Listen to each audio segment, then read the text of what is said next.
I accidentally spilled wine on my sister-in-law's wedding dress and she slapped me in the face. Then my husband kicked me out of her party. My first mistake that night was pretending I felt comfortable walking into that house at all. Like my stomach was not already doing that slow, nervous flip it always did when we pulled up to my mother-in-law's place, and I saw all the cars lined up in the driveway and along the street, like a warning line of metal saying, "Hey, remember, you are outnumbered in there." My husband was humming along to some song on the radio, tapping the steering wheel like this was any regular family dinner, and I sat there smoothing my dress over my legs, pretending I did not feel like I was walking into a performance where everyone had already decided I was the wrong actress for the role. I kept telling myself it was just one evening, just a few hours, just a plate of food and some forced laughter, and then we could go home. Except home lately meant a place where I was always a little tense, waiting for the next snide comment to turn into a full argument. My name is Lana, and we live in the US, not far from my parents and just close enough to his family that I never really got a break from them. By the time we were knocking on the door, I had already done that thing where you rehearse tiny reactions in your head, like how hard to smile if my sister-in-law hugged me, what to say if my mother-in-law made one of those jokes about how her son used to like his food cooked before he got married, and how to keep my voice even if someone asked when we were finally going to have a baby. I know that sounds dramatic, but if you have ever walked into a room where you know you are the one on probation, you get it. Your whole body goes into this weird performance mode. My husband squeezed my shoulder with what I'm sure he thought was a reassuring gesture and said, "It's going to be fine." And I remember thinking, easy for you to say? You're the golden child in there. You could set the living room on fire, and your mother would probably blame the lighter. His mother opened the door with that big smile that never fully reached her eyes when it came to me, and she pulled him in for a hug first, obviously, loud, "My boy," and all, then turned to me with a smaller, more measured smile, like she was checking a box on some invisible form. "Lana, you made it," she said, as if I had been invited to a corporate meeting instead of dinner, and I forced my own smile, hugged her back, breathed in her strong perfume, and told myself to exhale slowly so I would not choke on the scent and on my irritation at the same time. The house smelled like food and cleaning products and that faint hint of something floral she always had going in some plug-in in the hallway. The dining table was already set, way more plates than usual because my sister-in-law and her husband were there, plus a couple of cousins I barely knew but who somehow knew everything about our marriage from the way they looked at me sometimes. My sister-in-law was already in the living room when we walked in, perched on the couch in this very white dress that clung to her like it had been sewn onto her body, laughing at something her husband said. She stood up when she saw us, smoothed the dress like she was in a commercial, and walked over with that air she had that always said, "I live in a different tax bracket from you now, but I'm pretending we're the same for today." "Hey," she said, leaning in for a kiss on the cheek that somehow managed to feel like an inspection. "You look nice." It was the pause that did it, the little micro-hesitation that said she was surprised I had managed to look presentable.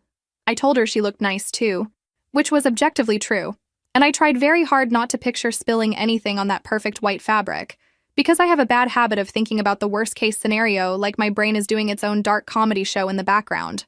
Dinner itself started out almost peaceful, if you did not count the small digs. My mother-in-law complimented the way my sister-in-law had arranged the salad like it was an art installation, and then glanced at me when she said, "Some people are just naturally good at making things look elegant. You know?" I laughed it off, because that is what I do, swallowed the urge to say something back and instead focused on not dropping my fork, not clinking my glass too loud, not existing too much. My husband went quiet the way he always did around his family, shrinking into this softer version of himself that said, "Please nobody fight. Please nobody make me choose." We made small talk about work, which for me meant explaining again that being an administrative assistant at a medical office is not just answering phones. And then my mother-in-law asked if things were still tight for us, money-wise, in that fake, innocent tone. I told her we were managing, which was true in a very loose sense, and she turned to her daughter and said something about how lucky she was that her husband took such good financial care of her, like my husband was not sitting right there, working full-time too. After we ate, someone put on music in the living room, because apparently we were turning the whole thing into a mini party, and a few of the cousins started dancing. Drinks were poured, and I accepted a glass of red wine because if I was going to survive this night, I needed the social lubrication. I am not a big drinker, but one glass usually takes the edge off the constant analyzing every word I say. The living room slowly turned into this cramped, loud space full of bodies and laughter, and those high-pitched shrieks some people emit when they are tipsy and trying to sound like they are having the best time of their lives. I stayed near the edge of the room with my glass, swaying a little to the music, trying not to call too much attention to myself. I did not realize my sister-in-law had moved behind me until much later, which is the part that people love to pick apart. Like, well, why didn't you see her there? As if I had eyes in the back of my head and a little radar for white polyester. I was mid-conversation with one of the cousins about some show she was watching when someone in the crowded living room brushed past me hard enough from the side that I instinctively stepped back to keep my balance. That tiny automatic step, plus the music and how packed the room was, put me exactly in the wrong place at the wrong time, without me even realizing she was right behind me. That tiny step, plus the music and the crowd and my total lack of spatial awareness in that house, was all it took.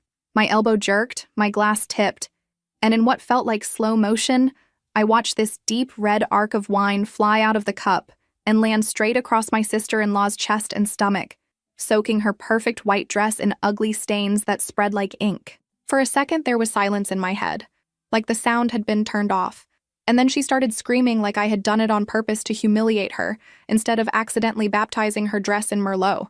Conversation stopped. Music kept playing, which made it even worse, this upbeat song in the background, while she stared down at herself, eyes huge, mouth open, hands hovering in front of her like she was afraid to touch anything. "Oh my God, look at what you did," she shouted, and every face in the room turned toward us. My heart slammed against my ribs, and my first instinct was to apologize, obviously, because it had been an accident. "I am so sorry," I said, already reaching for napkins from the coffee table, already dabbing at the fabric, babbling about how I had not seen her there, how someone had bumped me. My husband moved in from somewhere, taking the empty glass out of my hand and grabbing a handful of napkins too, his face stuck in that tight, embarrassed half-smile he gets when he wants the ground to swallow him. She slapped my hands away. "Do not touch me," she snapped, which is hilarious because technically she said that while already touching my wrists, but I was too stunned to process the irony. "This dress is ruined. Do you have any idea how much this cost?" Her voice climbed with each word, like she was trying to hit the ceiling, and I swear I felt myself shrinking every time she looked at me like I was some clumsy child. I kept apologizing, because that is my default setting, and tried to explain again that I did not see her behind me, that someone pushed into me, that it was crowded, that it was just wine on a dress. I made what I thought was a small, disarming joke, because that is my second default setting, something like, "I promise I do not usually need eyes in the back of my head, but maybe I should install some." And I guess I should have just stapled my mouth shut because my husband let out this tiny nervous laugh and that was it. That was the spark to the gasoline. Her face went from angry to volcanic. "You think this is funny?" she yelled, stepping closer, the smell of wine and perfume hitting me all at once. "You ruin my dress and then crack jokes? Of course you do not get it. You could never afford something like this even if you worked your little office job for a year." There it was. The money thing, the class thing, the way she loved to remind me that her husband made more in a month than we did in several. I could feel my ears burning, my throat closing, and still I tried to calm her down, telling her again that I was sorry, offering to pay for cleaning, for a new dress, anything. People were staring, some pretending not to, which honestly made it worse. My mother-in-law rushed over, hands flying to her daughter's shoulders, cooing and fussing like she had just witnessed an actual crime scene. "Honey, it is okay. It is just a dress," she said, except her eyes shot me this cold, hard look that said the exact opposite. The insults kept coming, little jabs about how careless I was, how I never paid attention, how her brother had always dated women with more grace. I felt each one like a little slap, and then she gave me a real one. She lifted her hand and, without warning, swung it across my face, the sound of it sharper and louder than I would have thought possible. My cheek exploded in heat, my head snapped to the side, and for a heartbeat the whole room went into this stunned silence, even over the music. I wish I could tell you I handled it with saint-like calm, that I turned the other cheek, literally, that I walked away with dignity. I did not. What actually happened is that something inside me, something that had been stretched thin since the day I joined that family, finally snapped. All the little comments, the snubs, the being left out of photos, the jokes about my job, the way my husband never fully stepped in, they all boiled up at once. Before I even fully realized what I was doing, my hand came up and I slapped her back. It was not a light tap either. It was a full, ungraceful, furious slap that landed right on the same spot where my wine had hit earlier, except this time it was skin and not fabric. Her head jerked to the side, her mouth forming this shocked O shape, and the room went from stunned to horrified in one breath. Someone gasped. 2 people lunged in at the same time. Not to protect me, of course, but to physically stop me from supposedly making a scene. My husband said my name like I had just thrown a baby out a window, and my mother-in-law rushed between us like I was some wild animal she needed to protect her precious daughter from. "What is wrong with you?" My mother-in-law yelled at me, checking her daughter's face with dramatic little pats. "You hit her! You actually hit her!" She said it like I had attacked her out of nowhere, like we were all just standing around being polite, and I had suddenly decided to commit violence for fun. My cheek still throbbed where her daughter had hit me first, but nobody seemed particularly concerned about that. My sister-in-law started crying, big noisy sobs that sounded theatrical even through her very real anger, and she kept repeating, "She hit me back. She hit me," like she was the victim of a one-sided attack. My father-in-law hurried in with a bag of ice from the kitchen, telling her to hold it against her face, while shooting me a look that could have burned a hole through the floor. My husband finally stepped fully into the circle, but not on my side. "Lana, what were you thinking?" he asked, voice low and furious, like I was a kid who had misbehaved in public. "You cannot just put your hands on my sister like that." I stared at him, honestly amazed, and said, "She slapped me first," one hand still pressed to my stinging cheek, but it was like that detail had been erased from everyone's memory. My sister-in-law, clutching the ice to her face, still sobbed about her dress, about how expensive it was, about how I had ruined her night, her outfit, her mood. My mother-in-law kept muttering about disrespect, and in my house, and after everything we have done for you, which, by the way, is hilarious because the list of things they had done for me was very short and mostly involved criticizing my cooking. At some point, she straightened up, turned her body toward me in this very deliberate way, and said, "You need to leave." It took me a second to process that she was talking to me and not her own child who had slapped a guest first. But no, the villain of the evening had apparently been decided. "You cannot stay here after that," she added, voice shaking with outrage. "You assaulted my daughter." I opened my mouth to argue, to point out the extremely obvious fact that her daughter had hit me first. But my husband's hand was on my arm now, fingers tightening, and he whispered, "Maybe you should just go, okay? You made things worse." That sentence, more than the slap, more than the screaming, more than the icy stares from a room full of people who did not actually know me, is the one that really lodged in my chest. I swallowed hard, nodded, because I could see there was no version of this night where anyone suddenly turned around and said, "Wait, that was not fair to Lana." I grabbed my bag from the chair near the wall, my face burning, my chest tight, and walked out while people whispered behind their hands like we were in some bad soap opera. On the porch, the air felt colder than it had when we came in, or maybe that was just the adrenaline dropping. I pulled out my phone with shaking hands and ordered a ride through an app, my fingers moving on autopilot while my brain replayed the last 10 minutes on a loop. I checked my cheek in the front camera and saw a faint red mark, which somehow made me angrier, like my skin should at least show the full damage if everyone was going to act like I had started a war. The ride showed up in a few minutes, and I slid into the back seat, told the driver my address, and stared out the window as the house shrank in the side mirror. My husband did not follow me out. He did not call after me.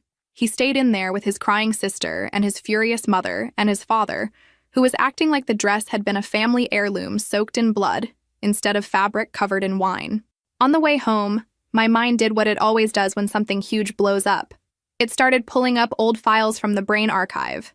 Like the first time I met his family and his sister had grilled me about my job, asking how long I planned to stay in a position like that and if I had real ambitions. Like the holiday dinner where my mother-in-law had made a comment about how lucky my husband was that I at least tried in the kitchen because his previous girlfriend just ordered takeout, and the room had laughed even though I knew she did not mean it as a compliment to me or to the other woman. I thought about the anniversary when I had saved up to take my husband to this nice little place in town and his sister had called halfway through dessert, asking him to come pick her up because her car had decided to die, and he had left, apologizing to me as he walked out, leaving me alone with a half-eaten slice of cake. When I had told him later that it hurt, he had said, "You know how she is? She needed me. Like my need for one uninterrupted night did not count." By the time I got back to our apartment, my head was pounding. I kicked off my shoes, dropped my bag on the couch, and stood in the middle of the living room, suddenly unsure what to do with my hands, my face, my entire life. I went to the bathroom, washed my face, tried not to cry, failed, did that ugly crying thing where you have to grip the sink to stay standing. I kept hearing the slap in my head, the sound of it, the way the room had gone quiet, and I honestly did not know if I regretted it or not. Part of me did, because I knew it gave them ammunition. Part of me did not at all, because it was the first time I had ever physically pushed back against any of them. My husband did not come home that night. At first, I checked the time obsessively, telling myself he was just helping calm things down, that he would walk through the door any minute with some lame joke about how his family had overreacted. Then it got later and later, and the hope turned into this solid, cold thing in my chest.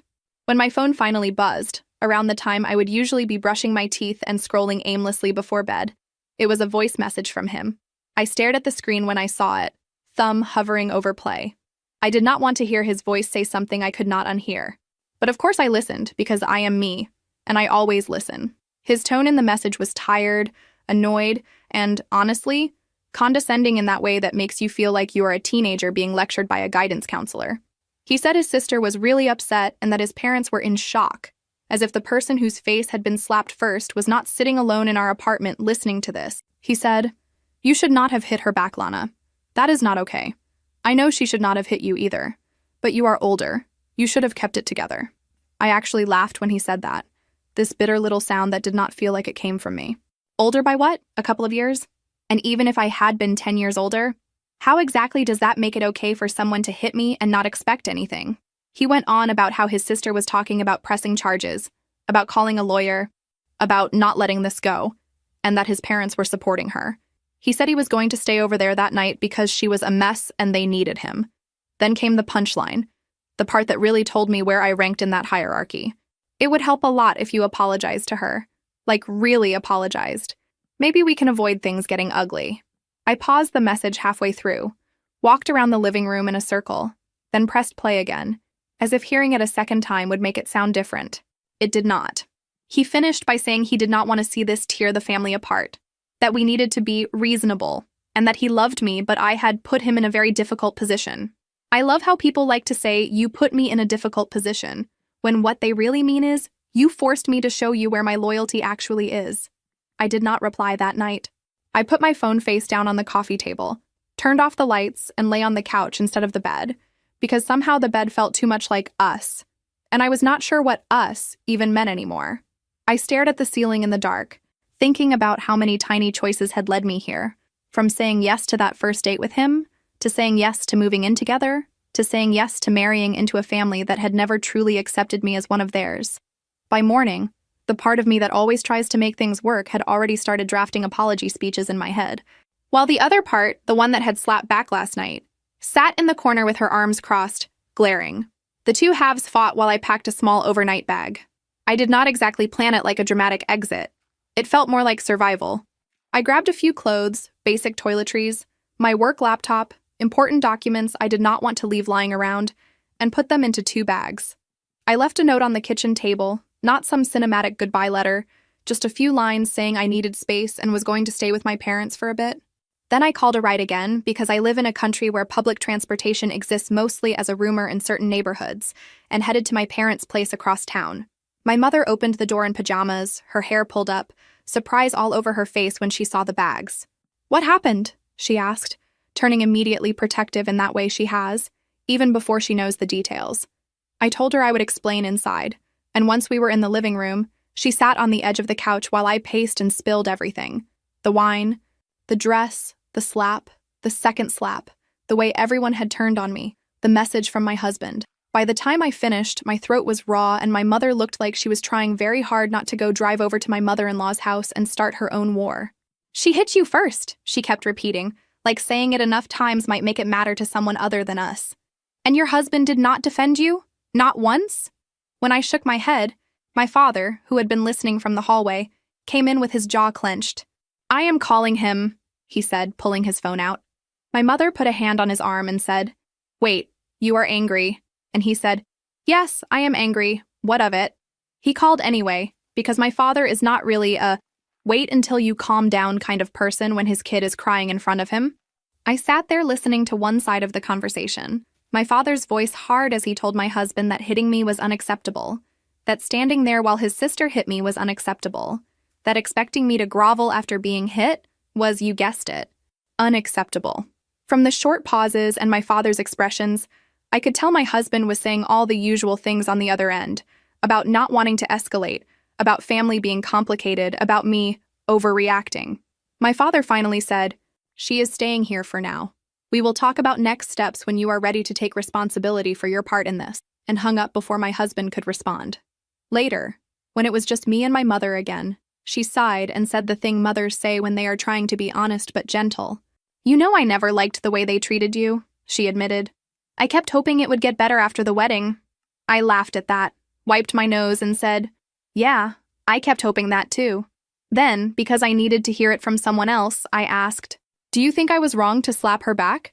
My mother hesitated, then said, "I think it was a mistake, but I also think people can only take so much. It does not make you some monster. It makes you human." At some point that afternoon, curiosity got the better of me, and I opened a search page on my phone, typing in things like "slap at family party assault" and "can someone press charges over slap if they hit first?" Because apparently this is what being an adult looks like now, Googling your potential legal exposure while sitting on your parents' couch. Most of what I found made me feel both better and worse. Better because a single slap in a private setting with mutual contact is unlikely to end in anyone being thrown into a cell, especially when there are witnesses to the first hit. Worse, because the idea of my face and my name being dragged through any kind of formal process made my stomach twist. Rather than sit there waiting for my sister-in-law to make the next move, I made one of my own. I opened the same payment app my husband's family loved to use to split dinner bills and send requests for $5 here and $10 there, and I looked up my sister-in-law's profile. I checked a few listings for similar designer dresses, almost choked when I saw the price range, and then sent an amount high enough that nobody could accuse me of pretending it was a cheap fix, plus extra for cleaning. In the note I typed, "For the dress from last night, I am paying for the damage. That is all I owe you." It felt petty and generous at the same time, which is a very weird combination. But at least it meant if she tried to claim I destroyed her property and did nothing, I could prove otherwise. Money cannot fix the fact that someone slapped you across the face in front of a room full of people, but at least it can close one small door of argument. Over the next couple of days, the fallout really started to show in all the boring practical places. Starting with the card I used for household expenses, the one under his name, with me as an authorized user that we had always treated as our default household card, suddenly not going through anywhere. I found out at the grocery store, which is always a fun and not at all humiliating place to discover your financial wings have been clipped. I had to pull out my own personal card, which I use mostly for emergencies, while the cashier politely pretended not to notice the declined message on the screen. When I called the company later, they told me my husband had removed me as an authorized user. No warning, no discussion, just good luck paying for things on your own while we decide whether you are worthy. Then there were the messages. My mother-in-law wrote a long one about how disappointed she was in me, how she had opened her home to me, and this was how I repaid her. How, in our family, we do not solve problems with violence. I read that part 3 times, staring at it like maybe the words would rearrange themselves into something honest. Like, in our family, we allow our favorite child to hit whoever she wants without consequences. One of my husband's cousins, who had been at the party, sent a shorter message saying she did not want to take sides, but it really did not look good when I slapped back. I typed and deleted several responses before settling on, "You saw her hit me first, right?" And the cousin replied with a weak, "Yeah, but she was drunk and upset. It was an accident." That word, accident, made me laugh in that hysterical way that is not really about humor. My wine spill had been an accident. Her hand connecting with my face had not been an accident. You do not accidentally wind up with your palm on someone's cheek with enough force to leave a mark. But sure, let us call that an accident and my reaction a crime. The kicker was the family group chat. I watched the little notifications trickle in over the next mornings and nights, messages flying back and forth between their names, all of them talking as if I was not even there. Every time I tried to respond, to clarify, to say anything, the chat went quiet until I stopped typing, and then they went back to discussing their weekends, their plans, some new recipe my mother-in-law was trying. They basically ghosted me in a chat I could still see, which takes a special kind of cruel. There was a moment in all of that where I thought, maybe I should just apologize. Maybe that would calm everything down. Maybe I can live with pretending I was fully at fault if it means not having my whole life explode. It is wild what we are willing to consider when we are scared of being alone. But then I remembered my husband's message. The way he had said I had put him in a difficult position, and something in me solidified. I called a lawyer. Not a fancy one. Not someone that charges by the minute in a glass tower. Just a regular attorney who handles divorces and simple disputes, whose office is in a plain building with a faded sign. I told him what had happened. The slap, the threats about pressing charges, the sudden money games, and I asked what my options actually looked like, not through the lens of my husband's family drama, but through the law. He listened, asked questions, took notes, and then told me a few straightforward things. 1. If my sister-in-law tried to file a complaint, the fact that she hit me first and there were witnesses to that would matter. 2. Using shared finances as a way to punish or control a spouse is not a good look for my husband if things did go to court. 3. If I wanted to separate, I did not have to ask anyone's permission. And given that we did not have kids or complicated assets, it could be legally simple even if emotionally messy. Walking out of that office, I felt both terrified and strangely powerful. And for what it is worth, the whole pressing charges thing started shrinking the second I stopped sobbing and started acting like an adult about it.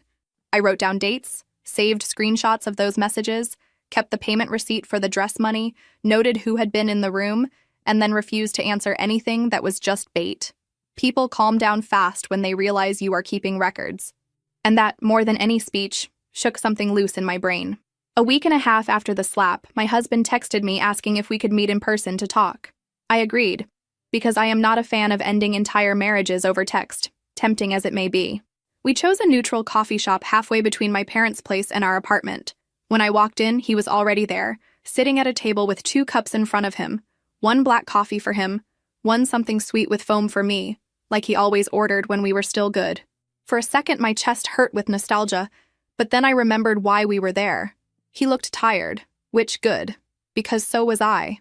We did the awkward small talk thing for about 30 seconds before I said, "So, your sister."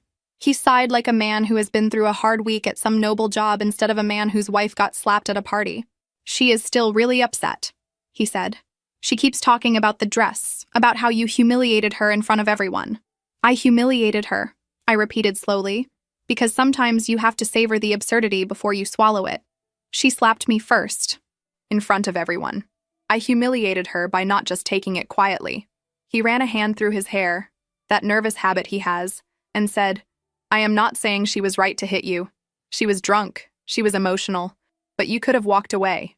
You are the adult in the room." "I am not her babysitter," I snapped, louder than I meant to, and a couple of people at nearby tables glanced over. "I am not responsible for managing your grown sister's emotions, so she does not commit assault in the living room. I am your wife. Or I was, depending on how this conversation goes." Saying that out loud made his face flinch, just a little. He took a breath, like he was gearing up for some negotiation. "Look, my parents are freaking out. They say they do not feel comfortable having you over if things are like this. My sister says she will not come to any family events if you are there. They are talking about, like, cutting me off if I do not stand with them on this." He paused like he expected me to be moved by the horror of him potentially missing out on Sunday dinners. "I do not want that. I do not want to be estranged from my family." There it was. The real fear talking. Not fear of losing me, not fear of what this had done to our relationship, but fear of being the son who disappointed mommy and daddy. I leaned back in my chair and looked at him. Really looked, maybe more clearly than I ever had. "So what do you want?" I asked. "I want you to apologize to my sister," he said, as if he had not heard a single thing I had said for the last 10 minutes.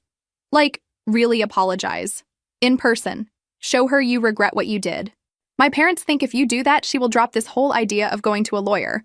We can move on. We can fix this." "And does she apologize to me?" I asked. "For slapping me, for screaming at me, for dragging my job into it, for calling me careless and poor in front of everyone?" He hesitated for a fraction of a second and then said, "She was drunk, Lana. She does not even remember exactly how it happened. She feels like you embarrassed her on purpose. There is something about being told to be the bigger person by someone standing comfortably on the low ground that makes your blood boil." I laughed quietly because otherwise I might have screamed. "Taking the high road does not mean letting people wipe their feet on me," I said. "You know that, right? Or have you lived in that house so long you think that is just how things work?" He bristled, the way he always did when I criticized his family, even indirectly. You always make it about them, he said. You never try to see it from their side. They think you do not like them either. As if liking someone and letting them smack you across the face and then demand an apology are in the same category of compromise. I could feel the conversation shifting inside me like a train switching tracks. A week ago, maybe even 2 days ago, I might have been more willing to bend, to find some middle ground, to offer some half apology like, I am sorry things got out of hand, just to keep everyone else comfortable. But sitting there, after everything, I realized that every piece I had been keeping had come at the cost of my own self-respect. I went to see a lawyer, I said, watching his expression carefully. His eyes widened a little, and he sat up straighter. Not because I am planning some big dramatic lawsuit, because I needed to know where I stand. Legally, financially. I needed to know if I am actually trapped here, or if that is just something your family wants me to believe. You went to a lawyer? He repeated, like I had just told him I had joined a cult. Why would you do that without talking to me first? I raised my eyebrows. You removed me from the credit card without talking to me first. You stayed at your parents' house without talking to me first. You told me I needed to apologize to the person who hit me without talking to me about how that made me feel. So forgive me if I did not feel like I had a partner to consult before figuring out how to protect myself. He opened his mouth, closed it, then said, So what? You want a divorce now? There was this mixture of disbelief and theatrical hurt in his voice, like the very idea offended him on a personal level. And in that moment, I realized that yes, actually, I did. I think I do, I said, surprising myself only in how calm I sounded. Because I cannot keep doing this. I cannot keep walking into rooms where I am the only one expected to take every hit, literal or not, for the sake of family harmony. I cannot be married to someone whose first instinct when I get slapped is to ask me to say sorry. He stared at me for what felt like a very long time. Then he shook his head like he could just reject my reality and substitute his own. You are overreacting, he said. This is one fight, one bad night. You are going to throw away our whole marriage over a slap? Over a pattern, I corrected. Over years of you letting them disrespect me. Over you always choosing the path of least resistance, which just happens to be the path where I am the one bending. Over you punishing me financially instead of having an adult conversation. Over you being more afraid of your mother's disappointment than of your wife walking out. He flinched at that, looked away, stared at the table. The coffee between us had gone cold. I felt a weird detachment watching him, like I was outside my own body, looking at this scene from above. Girl sits in coffee shop. Boy begs her not to blow things out of proportion. Girl realizes the proportion has been wrong for a very long time. I am not signing anything, he said eventually, because he is the kind of person who thinks refusing paperwork can stop reality. I will not agree to this. You cannot just make a decision like that on your own. I almost smiled, because in a twisted way, that was classic him, believing that if he did not cooperate, nothing could move forward. Actually, I said, I can. You do not have to agree for me to file. This is not one of those situations. We do not have kids. We do not have a house together. The law is not going to chain me to you because you do not feel like letting go. He stared at me with something like fear in his eyes. Or maybe it was just the realization that his default strategy of doing nothing until I gave up was not going to work this time. So that is it? He asked. You are just done? I thought about our early days, the nights eating cheap takeout, the way he used to make me laugh, the way we used to talk about building a life where we had each other's backs. Then I thought about the sound of his sister's hand on my face, the echo of his voice saying I needed to apologize, the emptiness of our apartment the night he chose to stay with them instead of coming home. Yeah, I said softly. I think I am. I did not storm out dramatically. I finished my cold coffee, stood up, told him my lawyer would be in touch, and walked out into the bright afternoon like I was just another person leaving a coffee shop, not someone stepping out of a marriage. The sun felt weirdly harsh on my skin, and for a second I wanted to cry, collapse, call him back. Instead, I kept walking. The next few weeks were a blur of paperwork and awkward conversations and that strange mix of grief and relief that comes with endings. We did the awkward box swap too, me grabbing my clothes and documents, him taking his tools, and whatever else still felt like hours. And it was exactly as romantic as it sounds. My husband sent me long messages about how I was making a mistake, how we could go to counseling, how his sister was willing to move on if I apologized. I ignored most of them, only replying with practical answers about signing documents or returning his things. My mother-in-law tried her own tactics. She called my mother to tell her I was destroying her son's life, conveniently skipping over the part where her daughter had tried to destroy my face. She sent me messages about how marriage was about sacrifice, about how she had put up with plenty of things from her own husband for the sake of family, like that was a model I should aspire to. I wrote one long response that I never sent, explaining that sacrificing your basic dignity is not the same as compromising on what show to watch after dinner. The divorce itself was, like the lawyer had predicted, not some epic courtroom scene, just a slow grind of forms, signatures, and waiting periods. Where we live there is this built-in stretch of time you have to sit with the decision, like the state wants to be really sure you mean it before a judge signs off. So it all took a few months of back and forth. No kids, no house in both our names, no dramatic fight over furniture meant that once the clock finally ran out, it was mostly a matter of a clerk stamping things and a judge spending maybe 5 minutes looking at the file before moving on to the next couple who had thought forever would be easier than it turned out to be. After it was officially done, I walked outside and felt, not free exactly, but lighter, like someone had loosened a too tight belt around my chest. My mother met me on the sidewalk with a hug and a sandwich she had picked up on the way because she knows grief makes me forget to eat. We sat on a bench and she asked how I felt, and I told her the truth, which was tired, sad, and weirdly proud of myself.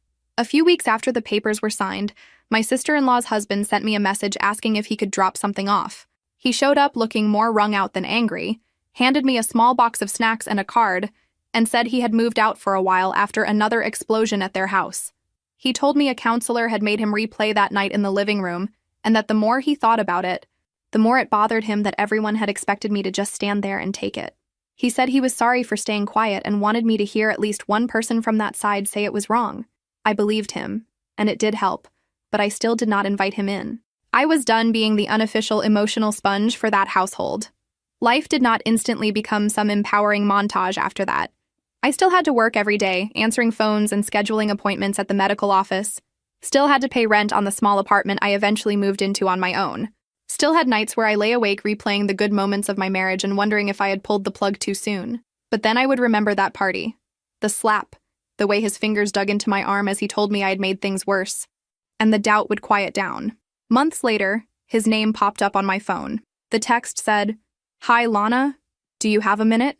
For a second I thought, what fresh drama is this? But curiosity won again, and I replied, "What is going on?" He asked if he could call, said it was easier to explain by voice, and against my better judgment, I agreed. His voice sounded tired and older than I remembered, like the last few months had aged him. He apologized immediately, not for himself at first, but for his wife. He said, "I should have stepped in that night. I saw what happened. I saw her hit you first. I let everyone pretend it had been the other way around because it was easier." He told me that things between them had gotten worse since the party, that the girl who had slapped me had slapped other people too, not always literally, but with words, with behaviors. That her anger, which everyone had always brushed off as just her personality, had started spilling over in ways he could not ignore. He said he had moved out for a while after a particularly bad fight, that he was staying with a friend, that he had started seeing a counselor who was helping him understand how long he had been enabling her behavior. He mentioned, almost as an aside, that they had been trying to get pregnant for a while and it had not been working, and that his wife was spiraling about it, blaming herself, blaming him, blaming the world.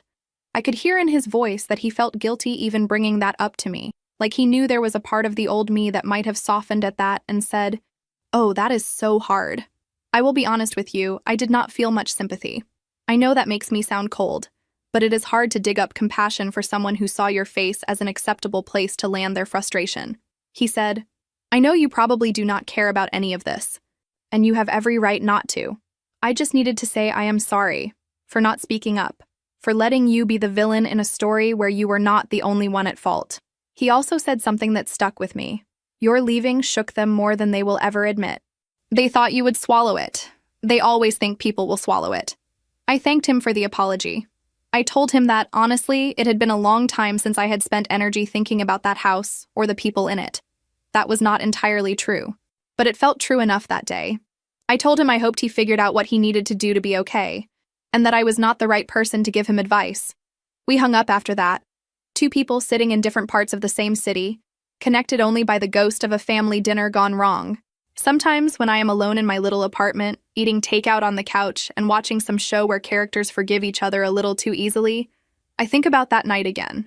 I think about the way my hand stung after I slapped her back, about the look on my husband's face when I told him I wanted a divorce, about my mother's arms around me in the living room, about the lawyer's matter-of-fact voice saying I was not trapped. I do not feel proud of the slap itself. Violence is not something I want to be part of my self-image. But I am proud that I finally stopped treating myself like the only one who had to absorb impact for the sake of not making waves. People love to say, it is just family. Like that explains everything. Like being related to someone gives them unlimited access to your boundaries. What I have learned, what I am still learning, is that family is just people.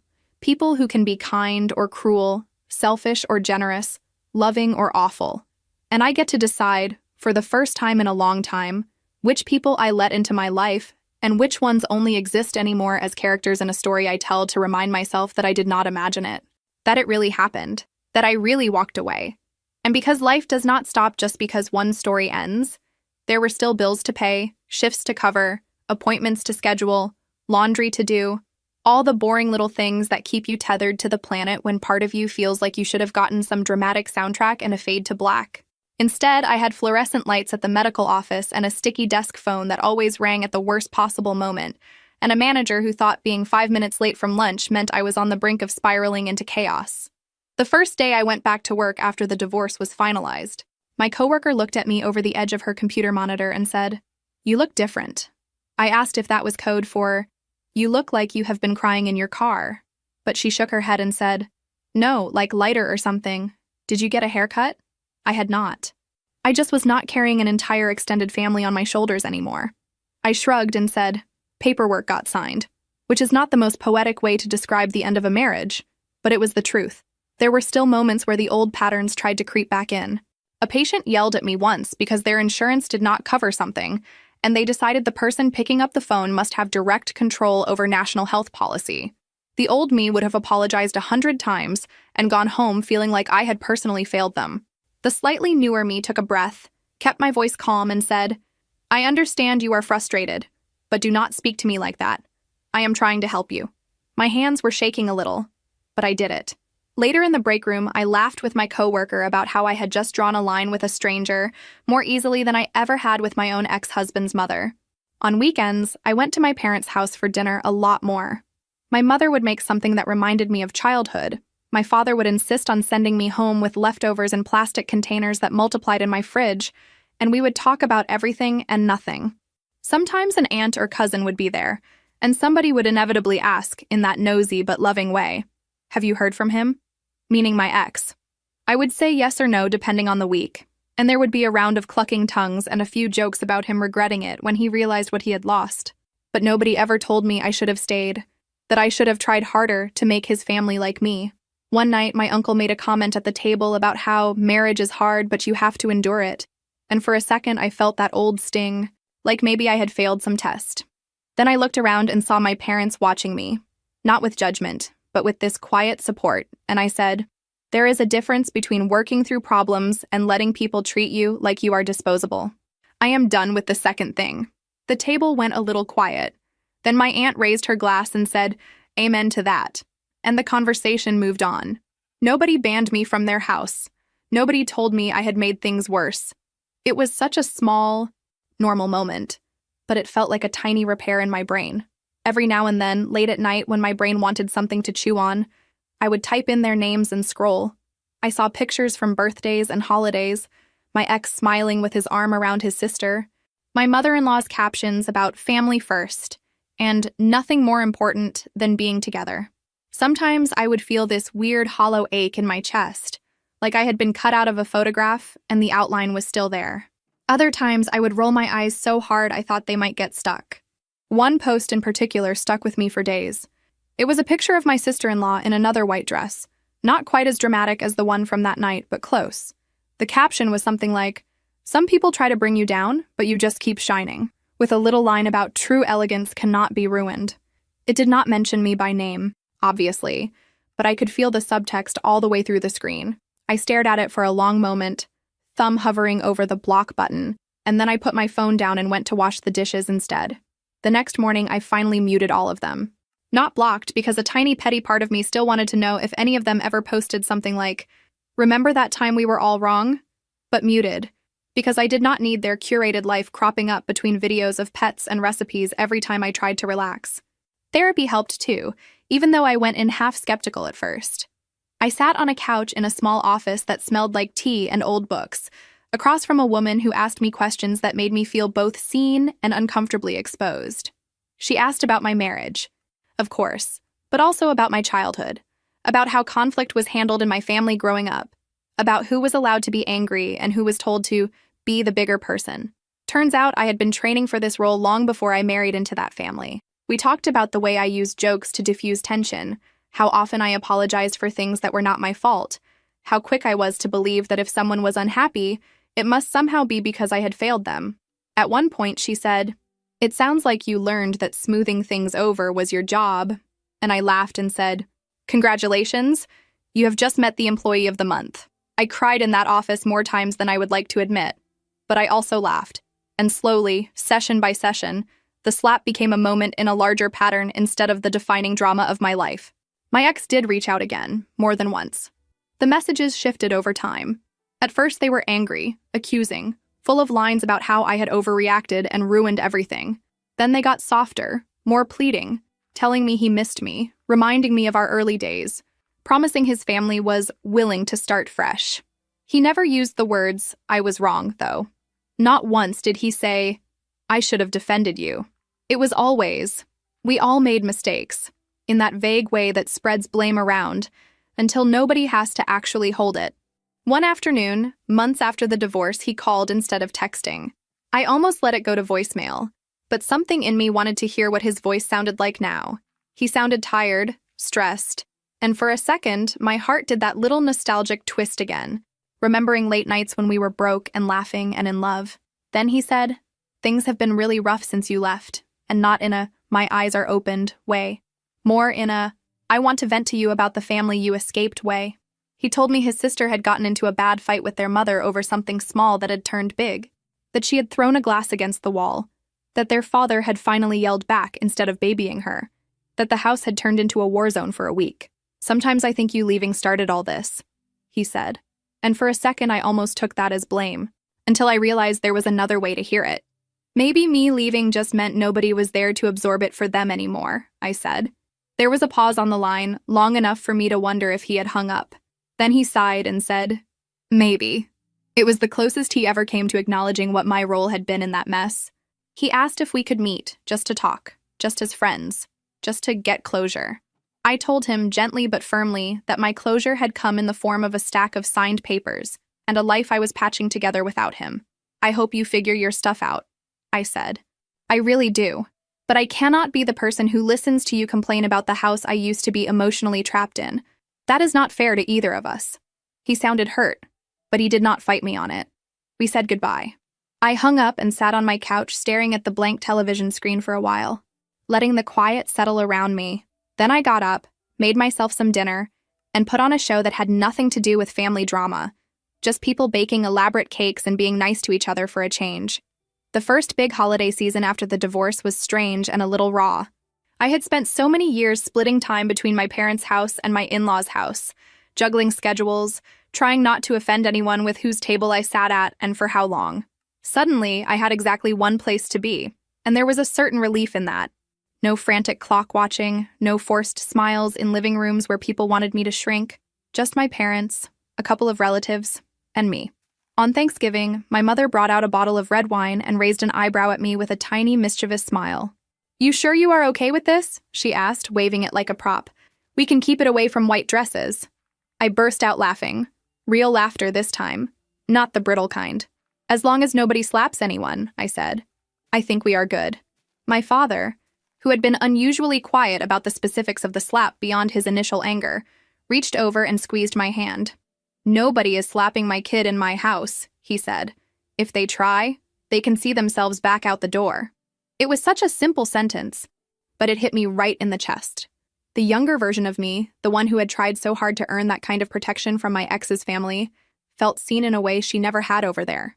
Little by little, the story of that night shifted in my own mind. At first, it had been this horrible thing that happened to me, all capital letters. Then it became the night everything blew up. Then slowly it became just one chapter in a longer story of learning to stop making myself smaller so other people could feel big. I started telling the story differently when friends asked, less like a confession and more like a case study in what happens when you finally say enough. There were still messy parts, of course. Dating again was weird. The first time I went out with someone new, I spent the whole time waiting for him to ask about my family, about my ex, about what had happened. When he did, I gave him the short version, watching his face carefully for any sign of, "Wow, you sound like the problem." Instead, he said, "Damn, that sounds rough. Good for you for getting out," and then asked me what kind of music I liked. I almost cried into my drink out of sheer relief. Walking away did not turn me into some shiny new version overnight. Most of what came after looked boring. Work, laundry, calling my mother, therapy sessions picking apart years of me saying, "It is fine," when it was not. Some mornings I missed the idea of my old life, until I remembered that slap and the way nobody moved until I hit back. Little things started changing first. I stopped automatically volunteering for every awkward family obligation on my side. I stopped answering messages from my former in-laws, even the neutral ones. I learned to let other people sit in the silence they created instead of rushing to fill it with apologies. I still slip up, still catch myself rehearsing explanations in my head for decisions that do not actually need a committee vote, but now there is this louder part of me that goes, "No, we are not doing that again," and I listen to her more than I used to. If there is a point to all of this, it is probably smaller than people like to make it. It is not about never spilling wine or avoiding certain kinds of families, even if both sound tempting. It is about the moment you realize that staying quiet has never once protected you from being hurt. It just made it easier for everyone else to pretend they did not see it. The night I got slapped in that living room and finally slapped back did not make me a hero, but it did rip open the neat little story I had been telling myself about what I had to tolerate. Leaving finished what that moment started. Now, when I walk into my own place and drop my keys on the table, there is nobody waiting to see how much I am willing to swallow to keep the peace. Some days that feels lonely. Most days it feels like air.